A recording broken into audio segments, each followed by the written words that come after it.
Assalamualaikum warahmatullahi wabarakatuh. Salam sejahtera untuk kita semua. Jumpa lagi di channel Natagama Televisi, saluran televisi pembelajaran. Pada video kita kali ini kita akan membahas tentang seri akuntansi perusahaan jasa untuk SMA. Dalam hal ini nanti kita akan membahas tentang jurnal penyesuaian. Video ini merupakan seri kedua.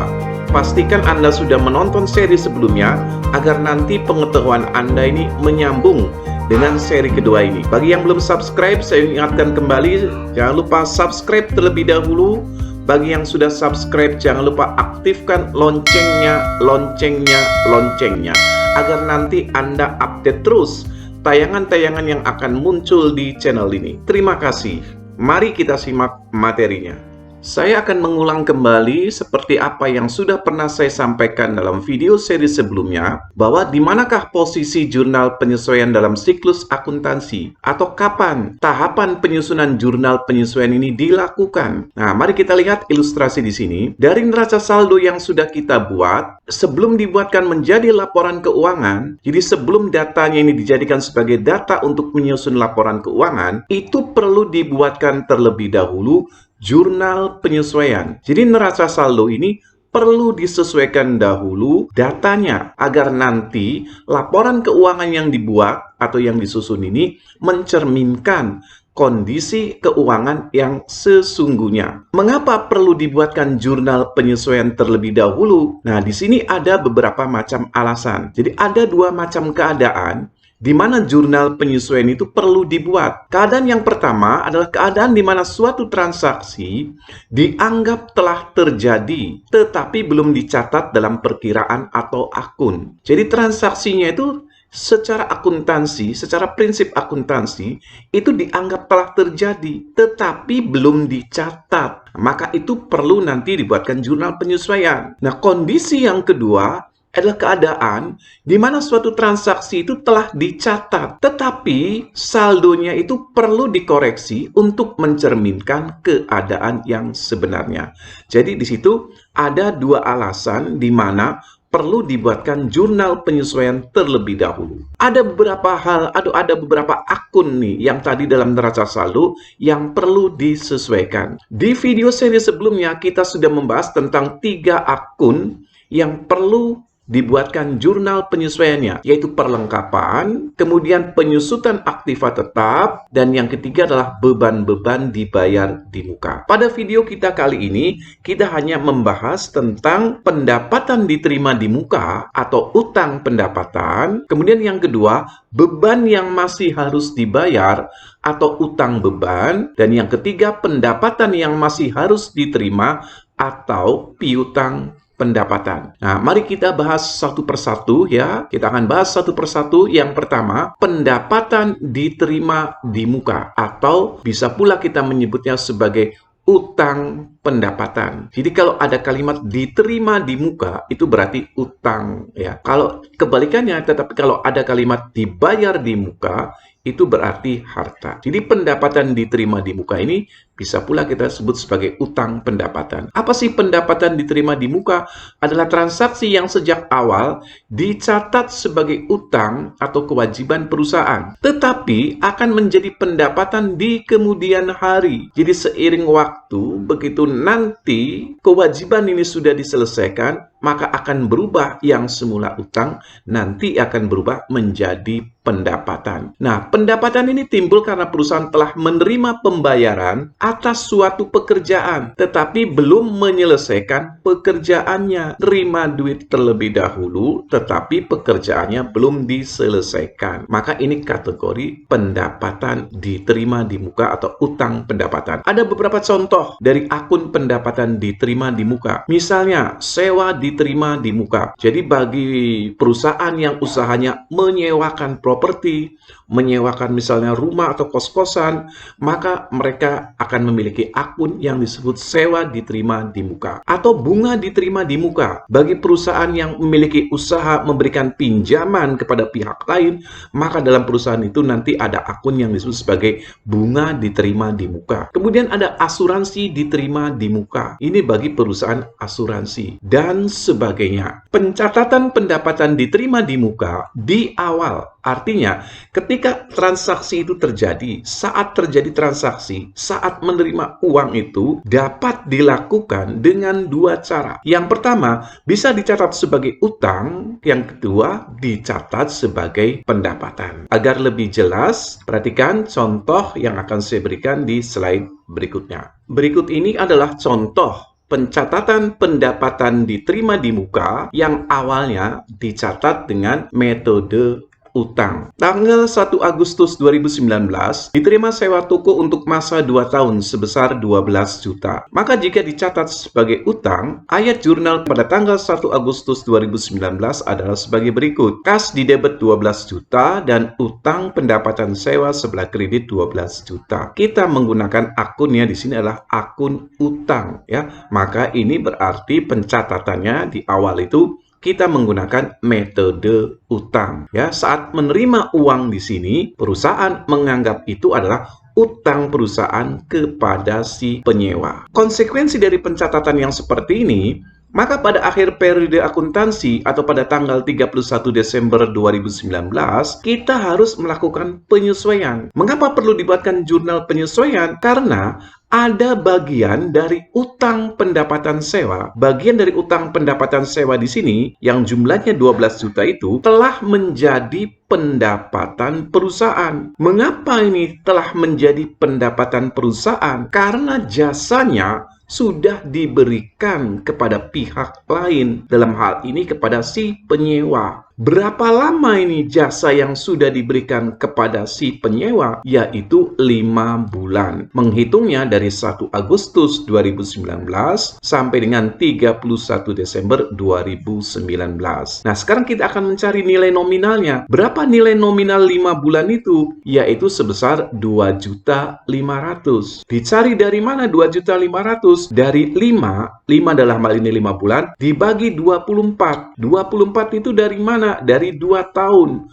2 tahun ya, 2 tahun itu berarti 24 bulan dikalikan dengan 12 juta. Nah, ayat jurnal penyesuaian yang harus kita buat itu harus mencatat besarnya utang pendapatan yang berubah menjadi pendapatan. Jadi besarnya utang yang sudah berubah menjadi pendapatan itu yang akan dicatat oleh jurnal penyesuaian. Sehingga yang dicatat angka 2.500.000 ini ya, bagian dari utang yang sudah menjadi pendapatan. Sehingga ayat jurnal penyesuaian yang kita buat pada tanggal 31 Desember 2019 adalah sebagai berikut. Utang ya, karena sudah menjadi pendapatan, maka utang itu berkurang. Utang berkurang posisinya di sebelah debit 2.500.000. Nah, si utang tadi yang berkurang itu sudah berubah menjadi pendapatan. Artinya pendapatannya bertambah. Pendapatan bertambah di sini ada di sebelah kredit. Jadi akun lawannya di sini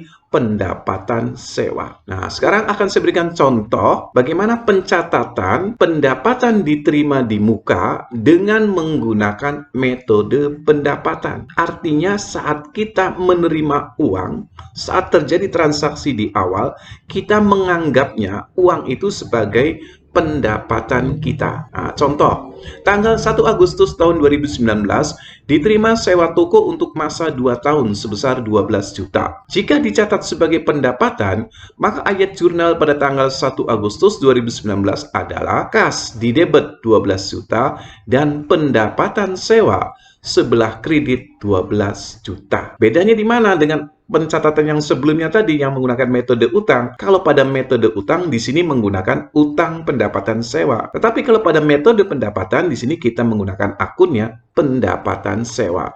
Konsekuensinya apa dengan menggunakan pencatatan seperti ini? Maka pada akhir periode akuntansi atau tanggal 31 Desember 2019 ada bagian dari pendapatan sewa di sini ya. Ada bagian dari pendapatan sewa yang belum menjadi pendapatan. Mengapa belum menjadi pendapatan? Karena jasanya belum diberikan kepada pihak lain. Nah, berapa lama ini jasa yang belum diberikan kepada si penyewa, yaitu selama 19 bulan. 19 bulan itu dari mana? Dari 1 Januari 2020 sampai dengan 31 Juli 2021. Dari mana sih perhitungan bulan ini? Kita lihat dari sini. 1 Agustus 2019, 2 tahunnya ke depan itu ada di 31 Juli 2021. Nah, berapa nilai yang 19 bulan itu? Kita mencarinya dengan 19 per 24, ya, 19 itu 19 bulan, 24 itulah jumlah bulan untuk 2 tahun, ya.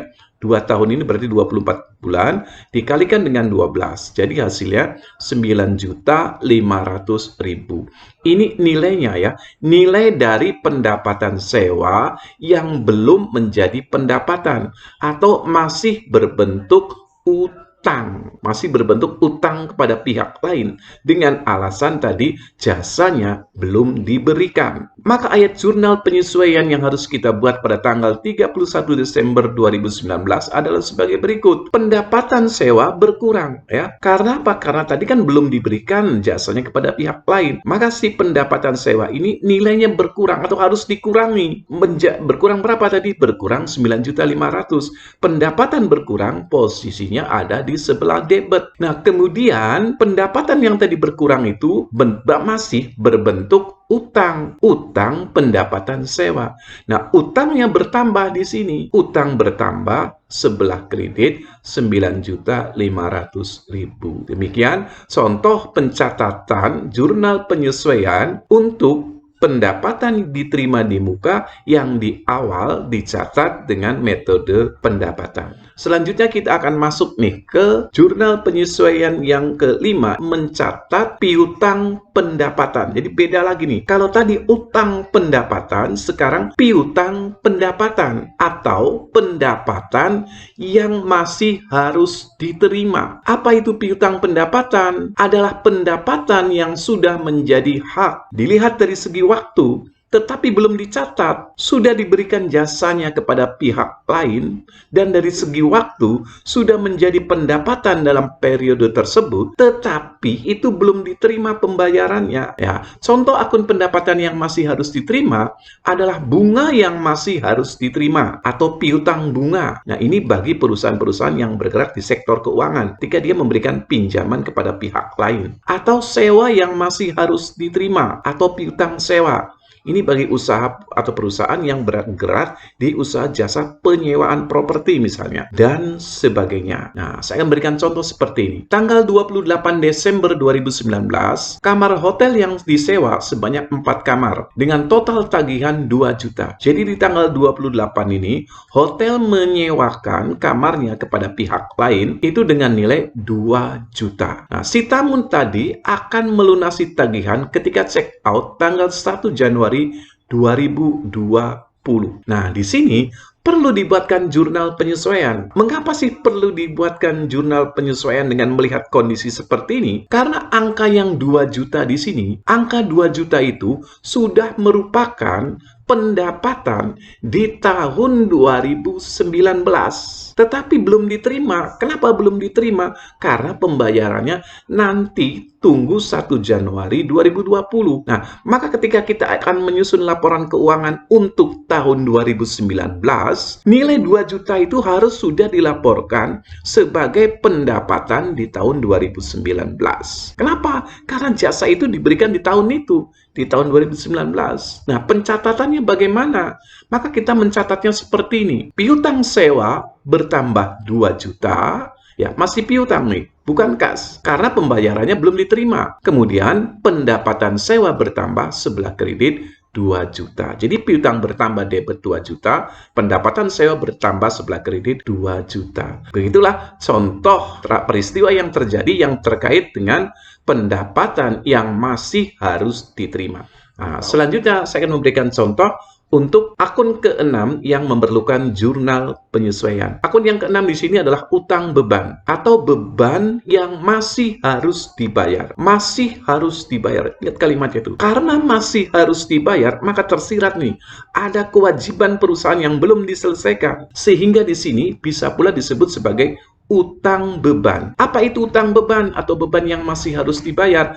Adalah beban yang sudah menjadi kewajiban dilihat dari segi waktu. Jadi dari segi waktu, beban ini sudah menjadi beban dalam periode tersebut karena peristiwanya terjadi dalam tahun tersebut, tetapi belum dicatat karena belum dilakukan pembayaran. Contoh nih, akun beban yang masih harus dibayar adalah yang sering terjadi di perusahaan adalah gaji yang masih harus dibayar, kemudian bunga yang masih harus dibayar, dan sebagainya. Selanjutnya ini saya akan memberikan contoh bagaimana peristiwa yang menimbulkan beban yang masih harus dibayar atau utang beban. Misalnya, pembayaran gaji karyawan itu dilakukan pada tanggal 10 di setiap bulannya, yaitu sebesar 30 juta. Maka di sini ya, perusahaan akan mencatat beban gaji itu di tiap tanggal 10 setiap bulan. Jadi baru ketika gajian,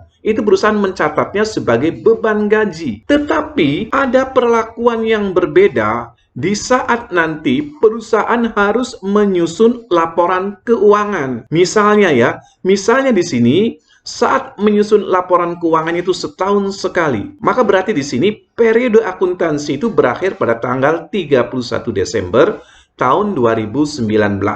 Maka ada beban gaji nih, ada beban gaji yang harus kita hitung untuk bulan Desember, meskipun pembayarannya itu nanti baru tanggal 10 Januari tahun 2020. Tetapi di sini ya, tenaga pegawai yang sudah dipakai di bulan Desember itu harus sudah dihitung, harus sudah dibebankan menjadi beban gaji di tahun 2019.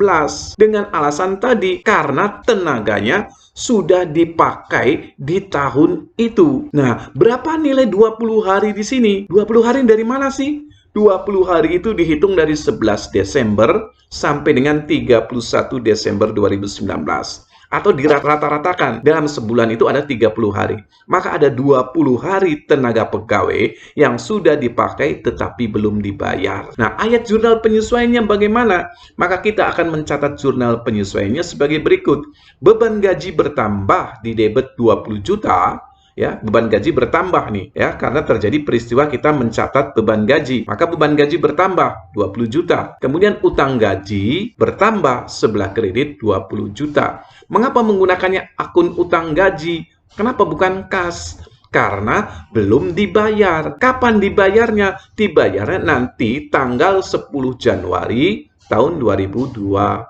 Begitu ya cara pencatatan tentang beban. Dalam hal ini adalah beban gaji. Oke, sekarang kita sudah sampai nih di akhir video seri kedua. Di sini saya menyajikan rangkuman dari video seri ke-1 dan seri kedua dari jurnal penyesuaian. Nah, dalam slide ini saya menyajikan data tentang akun-akun yang harus disesuaikan di akhir tahun. Saya membaginya berdasarkan alasan dari pembuatan jurnal penyesuaiannya. Yang pertama, alasannya sudah dicatat tapi perlu dikoreksi. Artinya di sini si akun itu sudah ada dalam neraca saldo, tetapi angkanya perlu disesuaikan. Apa saja nih akun yang tergolong sudah dicatat tapi perlu dikoreksi? Yaitu 1, perlengkapan. Yang kedua, aktiva tetap. Yang ketiga, beban dibayar di muka. Yang keempat, pendapatan diterima di muka. Nah, bagaimana nih pembuatan jurnal penyesuaian untuk keempat akun ini? Kita lihat catatan di bawahnya. Dalam pembuatan jurnal penyesuaian yang kita buat, nanti nominal yang dicatat adalah sebesar nilai yang berkurang. Misalnya di sini, perlengkapan.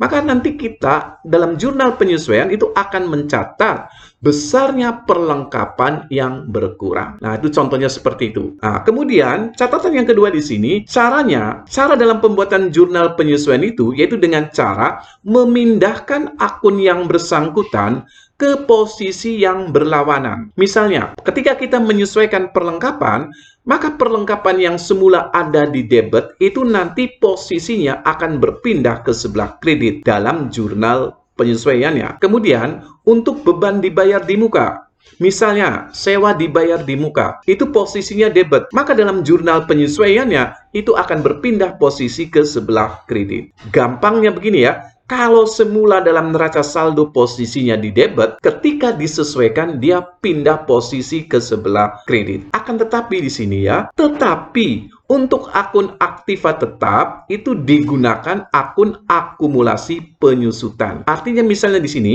ketika kita misalnya akan melakukan penyusutan terhadap gedung, gedung itu posisinya di debit. Tetapi ketika disesuaikan nanti akun gedung ini tidak berpindah posisi ke sebelah kredit, tetapi nanti menggunakan akunnya yang namanya akumulasi penyusutan gedung. Jadi hanya untuk aktiva tetap aja di sini yang tidak berlaku trik ketika di neraca saldo debit pindah posisi sebelah kredit. Nah, kemudian di sini ada pembagian berikutnya itu berdasarkan alasan belum dicatat tetapi sudah terjadi. Artinya secara akuntansi peristiwanya ini harus sudah diakui tetapi belum dicatat karena sebelumnya belum ada pembayaran. Nah, perlakuan ini dilakukan untuk akhir periode akuntansi. Nah, ada beberapa akun nih yang masuk kategori belum dicatat tetapi sudah terjadi. Satu, beban yang masih harus dibayar atau utang beban. Yang kemudian yang kedua, pendapatan yang masih harus diterima atau piutang pendapatan. Nah, bagaimana nih pembuatan jurnal penyesuaian untuk kedua akun ini? Caranya, nominal yang dicatat yaitu sebesar dari nilai dari peristiwa yang terjadi yang belum dicatat. Kemudian yang kedua, akan menggunakan akun yang relevan dengan peristiwa tersebut. Misalnya, kalau terkait dengan gaji, berarti digunakanlah akun beban gaji. Kalau terkait dengan peristiwa misalnya beban sewa, berarti akan digunakanlah akun beban sewa. Demikian rangkaian dari video tentang jurnal penyesuaian. Terima kasih Anda sudah menonton tayangan kami. Jangan lupa berikan like untuk video ini. Jika masih ada pertanyaan, saran, silakan tinggalkan di kolom komentar. Jika Anda menganggap tayangan ini menarik dan berguna bagi orang lain, silakan share kepada orang lain sebagai bagian dari amalia kita. Dan jika Anda yang belum subscribe, jangan lupa subscribe terlebih dahulu dan aktifkan loncengnya agar nanti Anda mendapatkan notifikasi dari kami. Wassalamualaikum warahmatullahi wabarakatuh. Sampai jumpa kembali di Natagama Televisi.